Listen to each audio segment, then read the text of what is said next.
Hola, Vengadores, bienvenidos a la venganza de los electroalces Pop. La venganza de los electroalces Pop. No podemos negar que el gran villano durante las películas de Infinity War y Endgame fue el gran titán Thanos. Con su poder y con ayuda de las gemas del infinito, logró ser una gran amenaza para todos los Avengers, una que fue muy difícil poder vencer, a decir verdad. Pero por otro lado, cuando se trata del MCU, muy pocos villanos lograron salir de su primera película, y después de todo los villanos fueron el pequeño talón de Aquiles de todo este universo. Pero hay algunos que son tan memorables que los vimos en más de una ocasión, y parece que Thanos no fue el único villano que vimos a lo largo de Endgame. Nos presentaron un detalle oculto que podría ser una referencia de otro villano de esta gran historia. Por eso en este video te traemos todo sobre el villano secreto descubierto de Avengers Endgame.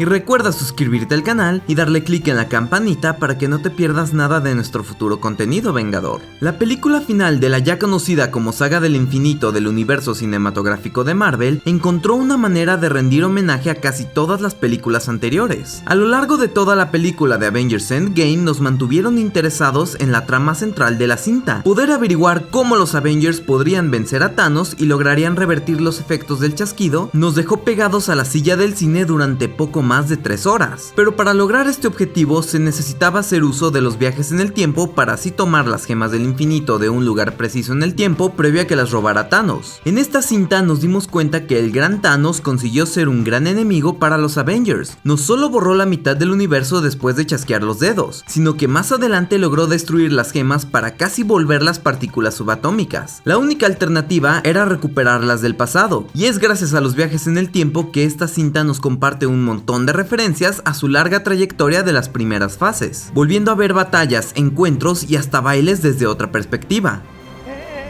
So he's an idiot. Yeah.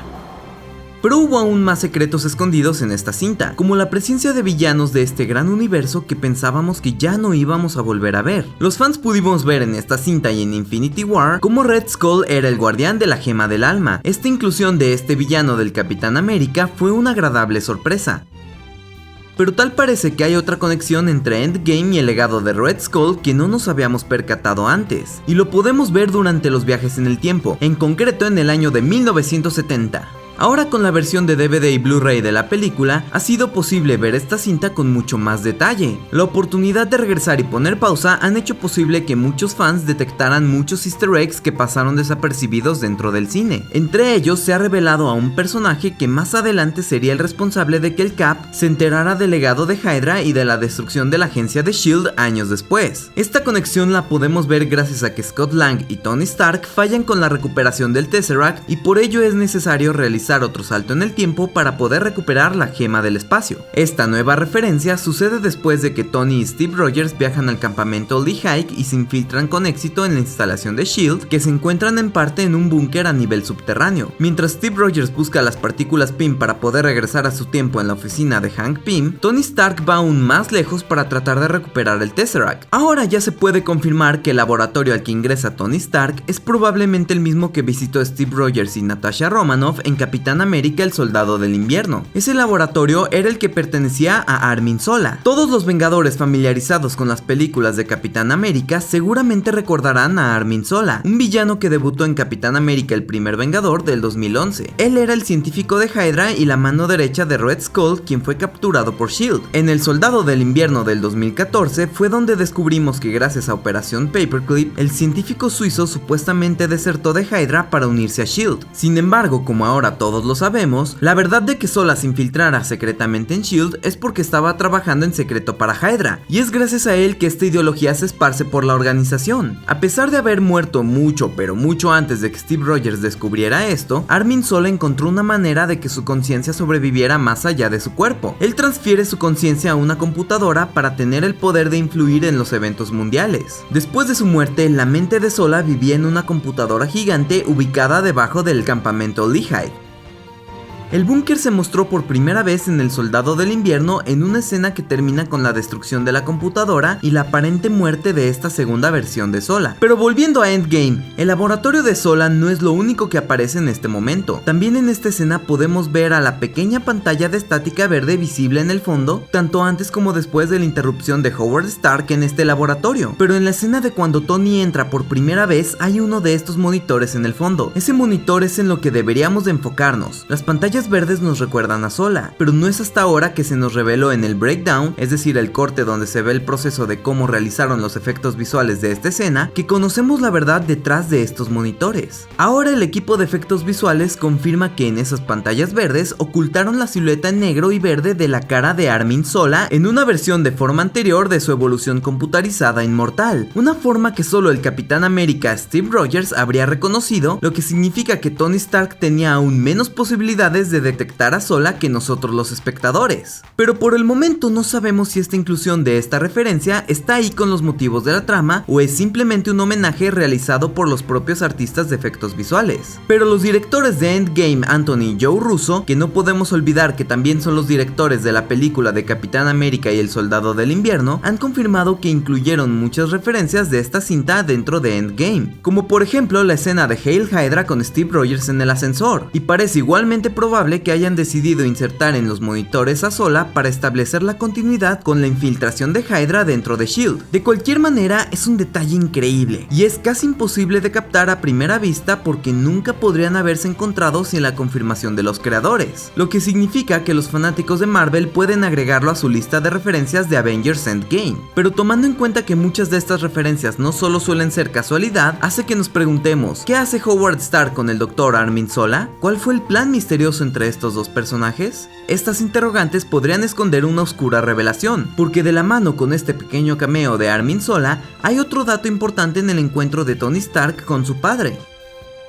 Cuando Tony localiza el Tesseract en el búnker del campo de 1970, su padre Howard Stark está buscando por Armin Zola. En ese momento no sabíamos si Howard Stark estaba hablando con el hombre o con su alter ego de computadora. Sin embargo, este easter egg indica que Howard estaba hablando con la conciencia de Zola dentro del búnker. Lo curioso de este encuentro es que parece que Tony Stark no eligió una fecha al azar. Específicamente le dictó al Capitán América a qué punto tenían que volver. En un momento en el tiempo cuando el Tesseract y Hank Pym estaban en el mismo lugar y en el mismo tiempo, el campamento Lehigh, el lugar de nacimiento de S.H.I.E.L.D. Pero la fecha es el verdadero acertijo, y Steve está menos convencido cuando Tony dice que tiene una idea vagamente exacta del día al que deben de viajar. Él explica que sabe con certeza que es la fecha correcta. Parece que no es casualidad el encuentro con Howard Stark en este laboratorio en 1970. Existen dos fechas posibles que pudo haber sucedido, porque Tony le dice los números 0407-1970 al Cap, así que puede ser tanto el 4 de julio de 1970 o el 7 de abril de 1970. Parece bastante curioso que Tony Stark recordara esta fecha que involucra al Tesseract, a las partículas Pym, a Howard Stark y a Armin Zola. Es probable que fuera un evento importante para el papá de Tony Stark, ya que de algún modo él lo descubrió al leer sus diarios y anotaciones. Esta fecha podría tener una conexión con su propio pasado. La película nunca vuelve a visitar esta línea temporal para explicar esto, pero por otro lado parece arrojar una pista importante de la fecha del nacimiento de Tony. Gracias a los archivos de S.H.I.E.L.D. de Tony sabemos que la fecha exacta de su nacimiento es el 29 de mayo de 1970. Parece un dato poco relevante, pero tal vez sea el dato que ayude a resolver este secreto, porque recordemos que una de las posibles fechas de viaje en el tiempo es precisamente el 4 de julio de 1970, es decir que es después del nacimiento de Tony Stark. Y recordemos cómo en este encuentro entre el padre y el hijo Stark sucede una conversación peculiar en el elevador. Tony le pregunta sobre las flores que lleva Howard, a lo que su padre le explica que su esposa está embarazada y que él pasa demasiado tiempo en la oficina sin verla.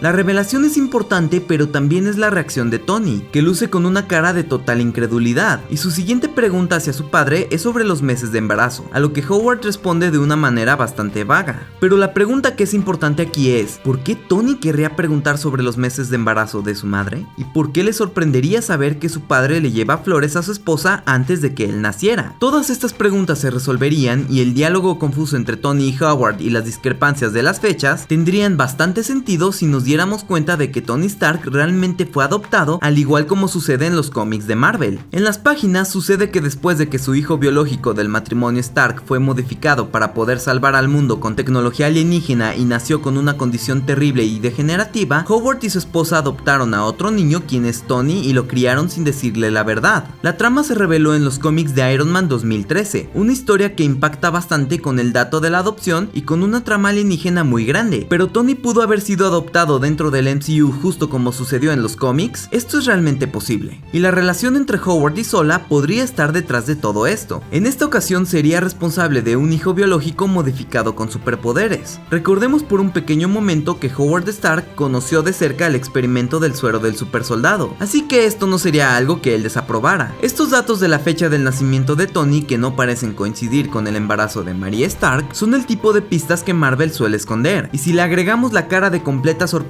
por parte de Tony y su interés por conocer los meses de embarazo de su madre, lo vuelven mucho más probable. Definitivamente es difícil saber cuál es el verdadero plan del MCU con estas referencias. Con frecuencia parece que lo tienen todo planeado, y en otras ocasiones nos parece que solo dejan ventanas abiertas para poder retomar estas opciones en el futuro. Es difícil saber si la discrepancia de la fecha de nacimiento de Tony Stark es un dato realmente posible e intencional, o únicamente fue un error de continuidad o de interpretación por parte de los fans. Hasta que los creadores no confirmen o desmientan esta diferencia, continuaremos con la duda. Sin embargo, no podemos negar que teorizar y sacar conclusiones de detalles que probablemente a los creadores se les pudo haber pasado por alto es parte del encanto de estas películas de superhéroes. Pero de igual manera, si te interesa conocer las curiosidades e easter eggs que definitivamente no viste en el cine en la película de Avengers Endgame, te lo dejaremos aquí en las pantallas finales junto con otros videos que seguramente te van a encantar.